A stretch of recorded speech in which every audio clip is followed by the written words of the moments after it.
علیکم رحمۃ اللہ۔ نبی علیہ السلام کے والدین، جی میرے پیارے بھائی، اس کے لیے اللہ سبحانہ و تعالیٰ نے سورہ توبہ کے اندر آیت نمبر 113 پارہ نمبر ہے 11، سورہ توبہ آیت نمبر 113 پارہ نمبر 11، اللہ رب العالمین نے فرمایا ما کان للنبی والذین آمنوا ان یستغفروا للمشرکین ولو کانوا اولی قربا من بعد ما تبین لهم انہم اصحاب الجحیم۔ اللہ وحدہ لا شریک نے فرمایا کہ پیغمبر اور مومنوں کے لیے جائز نہیں کہ وہ مشرکوں کے لیے استغفار کریں اگرچہ وہ قریبی ہوں، بعد اس کے کہ جب معلوم ہو گیا کہ وہ جہنمی ہیں۔ تو پیارے بھائی، یہ کہہ کر ابو طالب کے لیے استغفار اور آمنہ کے لیے، بی بی آمنہ صاحبہ کے لیے استغفار کرنے سے روک دیا گیا۔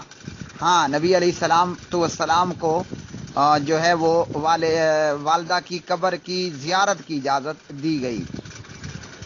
سورۃ توبہ آیت نمبر 113 پارہ نمبر 11۔ اور اسی طرح جو ہے وہ صحیح مسلم کے اندر ہے، ایک آدمی نے کہا کہ یا رسول اللہ صلی اللہ علیہ وسلم این ابی، میرا ابا کہاں ہے؟ آپ نے فرمایا فی النار، جہنم میں ہے۔ فلما کفا دعاہ، جب یہ واپس جانے لگا تو آپ نے اسے بلایا اور فرمایا ان ابی و اباک فی النار، میرا اور تیرا دونوں کا باپ جہنم میں ہے۔ صحیح مسلم۔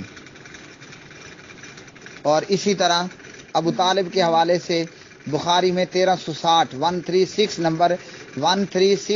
نمبر کی روایت ہے، نبی علیہ الصلوۃ والسلام نے ابو طالب سے کہا یا امی، اے میرے چچا جان، قل لا الہ الا اللہ کلمۃ اشہد لک بہا عند اللہ، کہ تو لا الہ الا اللہ پڑھ لے، میں اللہ کے ہاں تیری گواہی دوں گا۔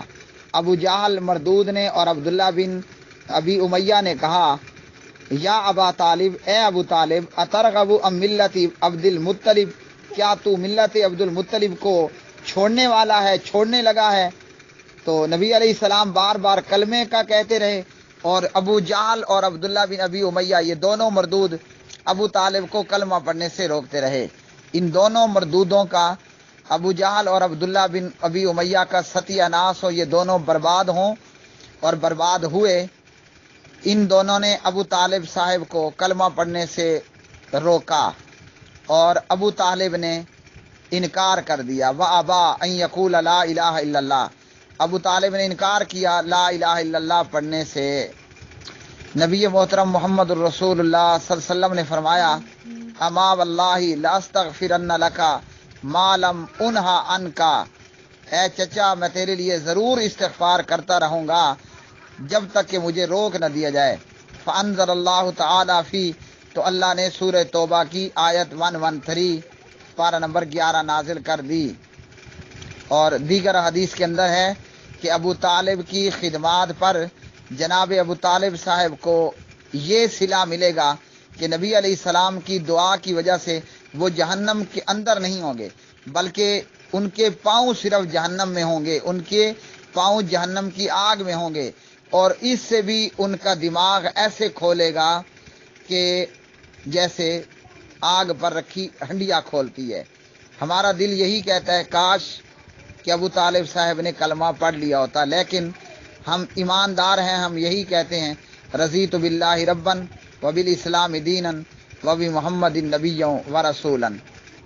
واللہ اعلم بالصواب۔